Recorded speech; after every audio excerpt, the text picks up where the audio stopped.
Ask people for a blood donation and you might find many volunteers. Tell the same people that they'll get paid for it and many will now decline to help. Why do you think that might be? Self-determination theory argues that we do what we do because we are motivated by three basic needs that drive our behavior more than anything else. First comes autonomy. We desire to have the freedom of making our own choices and not be forced to do something we don't want. Second is competence. We want to feel that we have the skills required to do the work ourselves and not be confronted with tasks that we don't understand. Third is connection. We want to experience a sense of belonging, of being needed, and not feel useless or like an outsider. We can think of motivation ranging from non-self-determined to self-determined. On the left, we have amotivation. In the center, extrinsic motivation. And on the right, intrinsic motivation. In terms of quality, they range from lower forms to higher forms. Along this spectrum are, according to self-determination theory, 6 distinct types, represented here by Anton, Mary, Deci, Abani, John, and Lalisa, who all have to study for a major exam. Anton does not understand the topic and therefore feels disconnected to the material. His need for competence remains unsatisfied and undermines his autonomy, leading him to lose control over the situation. As a result, he begins to think that school is pointless. He experiences amotivation. Mary likes to learn when she knows that if she does well, she will be rewarded.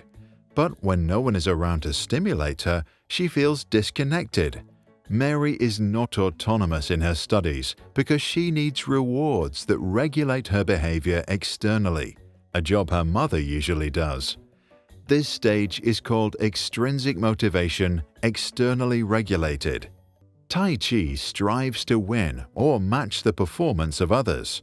When he's not among the top, his desires for competence and autonomy are not satisfied. He feels guilty when he can't be as good as others.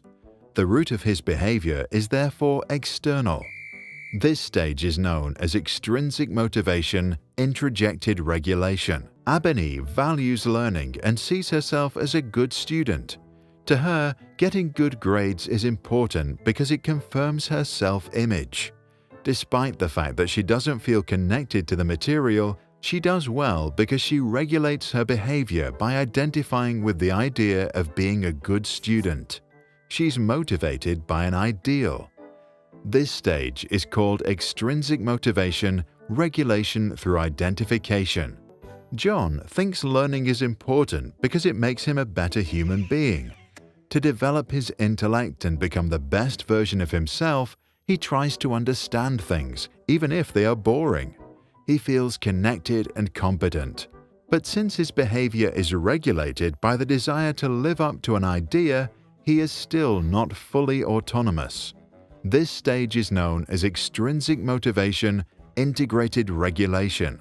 Lalisa learns things because she is curious and enjoys it. She can feel completely connected to the material and often loses track of time. Studying gives her a deep sense of satisfaction.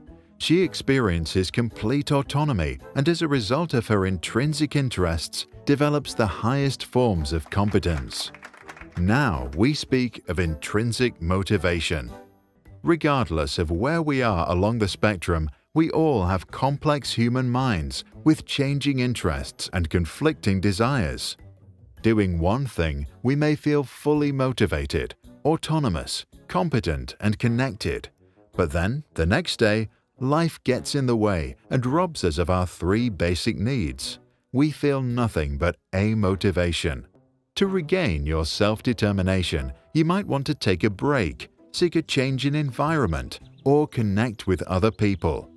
Self-determination theory was developed by the 2 American psychologists Richard Ryan and Edward Deci in the 1970s. More recent research points to some cultural differences. Many American students seem to learn to outcompete others. When Chinese study hard, it's often because they feel guilty if they do not meet expectations. On the interplay between extrinsic and intrinsic motivation, Deci said, "Sure, money motivates, but that's not the point. The point is that while money is motivating people, it is also undermining their intrinsic motivation.